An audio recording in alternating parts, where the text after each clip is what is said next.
Hey everybody, how's it going? Mike from the Focus Garage coming at you here with today's video, and this one's going to be a little bit of a doozy. It's a garage update, and I want to explain to everybody what's kind of been happening with the vehicles over the last few months and what's going on now. And I basically want to get into, what the title of the video alludes to, is that I won my first vehicle auction on Bring a Trailer. And we're currently going through the process of, receiving the vehicle. So once that's all in and everything, we're going to be doing an update video on how I feel the entire process was and everything like that and how that went. But before we get too into that, I want to talk about how I ended up selling the Mazda Speed Miata. And for those of you that have been following a long time, obviously keeping vehicles for a long time for me isn't really something that's common. We've had a few cars that we've had for, 2-3 years, but for the most part, a lot of vehicles, I keep them around for typically a year or so, and then I go and I experience something else. Well, the Miata, that was really like 4 months, and it was of no fault to the cars, right? Like, obviously, it was a fantastic car. I've always wanted to own one. I bought one, and, I did some of the modifications that I've always wanted to do to one, but it was just, I don't know. I bought that car with the wrong intention, right? Like, one, obviously, you can't change the fact that it's a Miata, so it's not a great highway car. With the Mazda Speed gears, it revved really, really high on the highway. You're small, you're kind of invisible on the road and everything like that. And, I've owned Miatas and I've known that, but, I don't know. I bought that car as a placeholder car. I knew going into the spring, summer of next year I was going to want to buy something else. So I was already kind of watching the market to find a good deal for the right vehicle that I wanted at the right price in the right spec. My buddy was selling his ATS-V. That kind of got the ball rolling to sell the Miata and buy his ATS-V because it was a very, very clean example. Low miles, performance-wise, it was stock. So I posted the Miata to get that rolling, and then he decided to keep the V. I decided to still sell the Miata, and it ended up selling to a really, really good guy. Him and his brother came in from Washington, D.C., and they drove the car 12 hours back east on summer tires. So props to them. Again, that's not the best road trip car, but I've flown home and driven back Miatas before, so I know what it's like, and they went ahead and they did that. So the Miata was gone. It was nice because that way if I found something, I was able to jump on what I wanted. Now, if you're an automotive enthusiast, you're probably already a member, or at least you watch these auction websites, and I've been a member of Bring a Trailer and Cars and Bids for a little bit, and it's very, very fun to watch these auctions and kind of speculate what prices cars are going to go for and everything like that. And I've been doing that for a while, and as you guys know, I've been looking at Camaro ZL1s, ATS-Vs, Porsche Caymans, Corvettes, both C6s and C7s, and and M2s as well, M2 comps, and things of that nature, right? So I've been following the prices of these vehicles, kind of seeing where things line up and everything like that go. So, I've got certain alerts set on these websites to notify me of when certain vehicles go live, and I can bid on them and everything like that. And it's really, really cool, right? Because basically what it depends on is who all is interested in the vehicle. There are times on these auction websites where vehicles will end up going for well above the retail that they should be going for, well below the retail they should be going for, and then pretty much right on pace with what they should be going for. And really what it comes down to is how many watchers there are in the auctions, and just if there's enough people bidding that really, really want that car. So for instance, I've seen an M2 that went way lower than it should have just because it didn't have a lot of interest in it, or it had a ding on the history report, like an accident, or it was higher miles or something like that. And then you see these cars that have no business going as high as they do, and they bring really, really good money. The one thing you have to keep in mind when bidding on these auction sites, if you're a regular person and not a dealer with some transport network or something like that, is two things. One, there's fees, right? So depending on if it's Bring a Trailer or Cars and Bids, there's a 4% or 4.5% or 5% fee that you will end up paying if you win that auction. And that's basically whatever the closing bid price is. If you win, 4.5% or 5% of that bid goes straight to whoever the auction website is. That does not cover the price of the vehicle at all. That goes straight to the auction website. So if you win a $40,000 vehicle, it's a $2,000 fee that's going straight to Bring a Trailer, straight to Cars and Bids, just to cover the fee. Then if it's out of state, you've got to worry about transportation. Now both Bring a Trailer and Cars and Bids have their own transport services that you can run and get quotes directly through their website. But again, depending on where you're shipping the vehicle from over the last couple of years, the prices of shipping have gone up greatly. So you could be looking to spend anywhere from $1,000 to $3,000 depending on where it is at in the country, and if you're doing open or enclosed or anything like that. And then on top of all that, once you get the car back, you've got to go ahead and register it and pay taxes and everything like that. So, I mean, all of that goes into it, right? So, like, it's very, very difficult to exercise some control and not get caught up bidding too much for a car, knowing that you've still got thousands of dollars in fees that you're going to have to cover and pay once you go ahead and win that vehicle. What Cars and Bids and Bring a Trailer both do in order to prevent anybody from, driving up pricing is you have to have a credit card on file to bid, and then as soon as you win, they take that fee, right? So that way you don't have people bidding with no intention to buy cars or anything like that. And I don't really hear of sellers flaking or of buyers flaking. They win the bid and then they end up not buying the car. Happens, but it's very, very uncommon, right? They say you should have your credit pre-approval figured out first, or the cash in hand ready to buy, because typically on these sites, once you buy, you have 7 days to pretty much pay the seller of the car and get everything figured out there. One thing I don't like, though, is that you do have dealers bidding on these sites, so that'll sometimes drive up the price. And then another thing that you've got to look at as well is you get some of these people that, instead of doing smaller incremental bids like $2, $3, $4, $500, you'll have very, very incremental bids going back and forth, and then all of a sudden you get somebody that comes out and they just jump the price of the car by like $2-3 grand by just throwing down a huge bid. And like, I get it, right? Like, it's a huge, power move to be able to just, oh, you guys are bidding $200 at a time and come in and just slap down a $3,000 increase.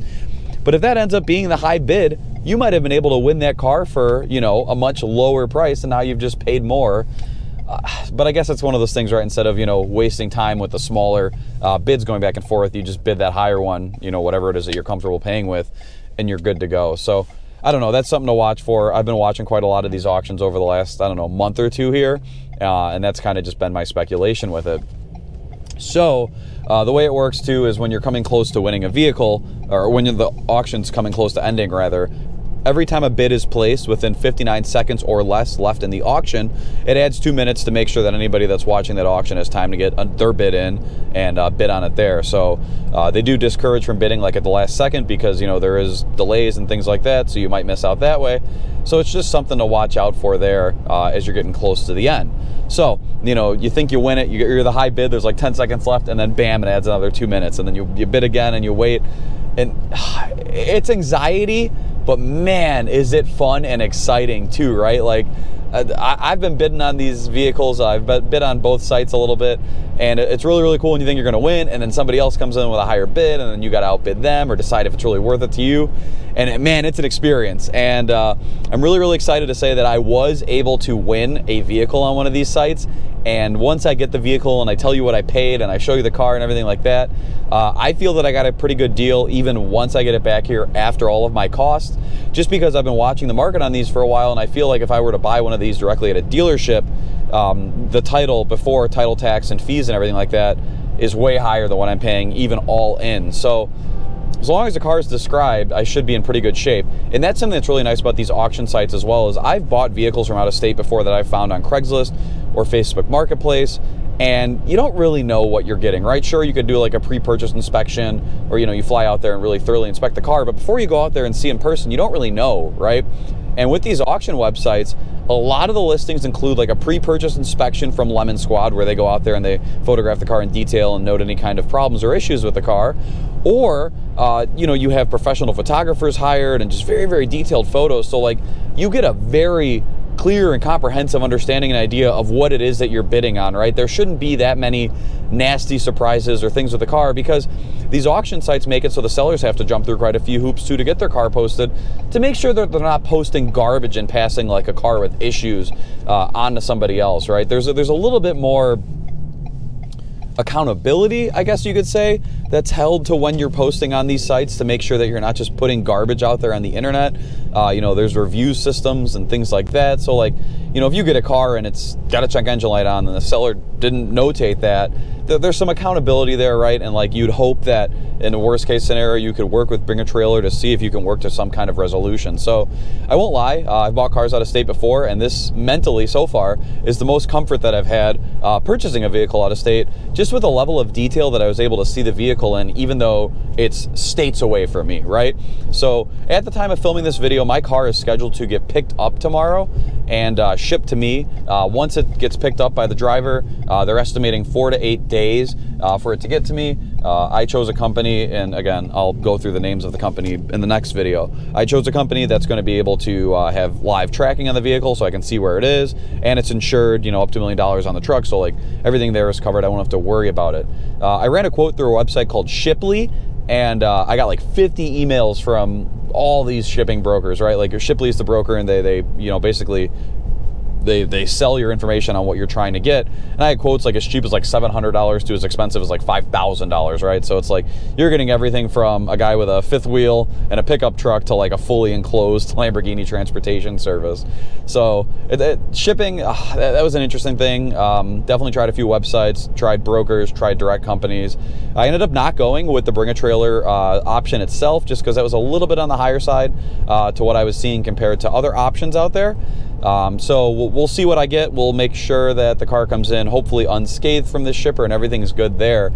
But man, the excitement that you get when you think you win and you're just going back and forth and you're bidding with somebody else and like it's the right spec car and everything like that, like, I don't know, it's really an experience. And if you're an automotive enthusiast, it's a fun thing to go through, right? Like, I wasn't sure how this was going to end up going. I didn't know if I'd be searching for a car for months or if I'd find something. But with the Miata being sold, it is good peace of mind that like if something like this vehicle that I purchased came up, that I'd be able to bid on it up to an amount that I'm comfortable with, which obviously that's what ended up happening, right? Like this vehicle came across, I had my max bid that I wanted to do for it, which obviously built in a buffer for all the fees.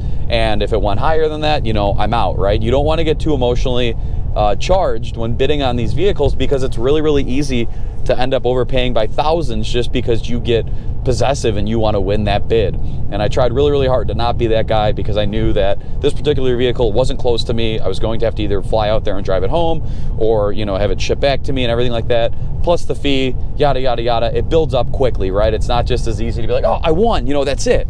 There's a lot that goes into this. So I confidently can say that I'm probably the most excited I've ever been to take delivery of a car. I've owned over 30 vehicles, and I'm not sure if it's because of the car that I purchased, it's something that I've wanted for a long time, or if it's because of how I ended up purchasing the vehicle, you know, winning an auction and having it shipped to me, that's adding me the excitement. Maybe it's a combination of both, but this is like probably the most excited I've ever been to get a car to me. So once it shows up, I'm probably going to film a live reaction of it just so I can see it being unloaded, because I've never had that done before of a car shipped to me. And we'll go through and, you know, let you know what I think of all that there. But wanted to fill you in that little update here before we close out the year, that I won a vehicle on an auctions website. That car is currently basically about to be picked up and in transit to me, and I'm very, very excited to document and share that experience with you guys. The Miata is gone. Kind of unfortunate because we didn't really get to film too much with that car. I think all I really got is the intro video, and I might have some other videos in the vault that I ended up not you know, editing or anything like that. So maybe we've got 1 or 2 more Miata videos that I can trickle out to you guys. But I mean, the car is gone. I won't be able to film any more content on it, so it's kind of is what it is with that. But no big deal. I think you guys are really going to enjoy what I've got coming to you here. It is a vehicle that I've talked about in prior videos. So again, I'll show you when it comes in, and we'll catch you guys up in the next one. Thanks for checking this one out. Have a great day.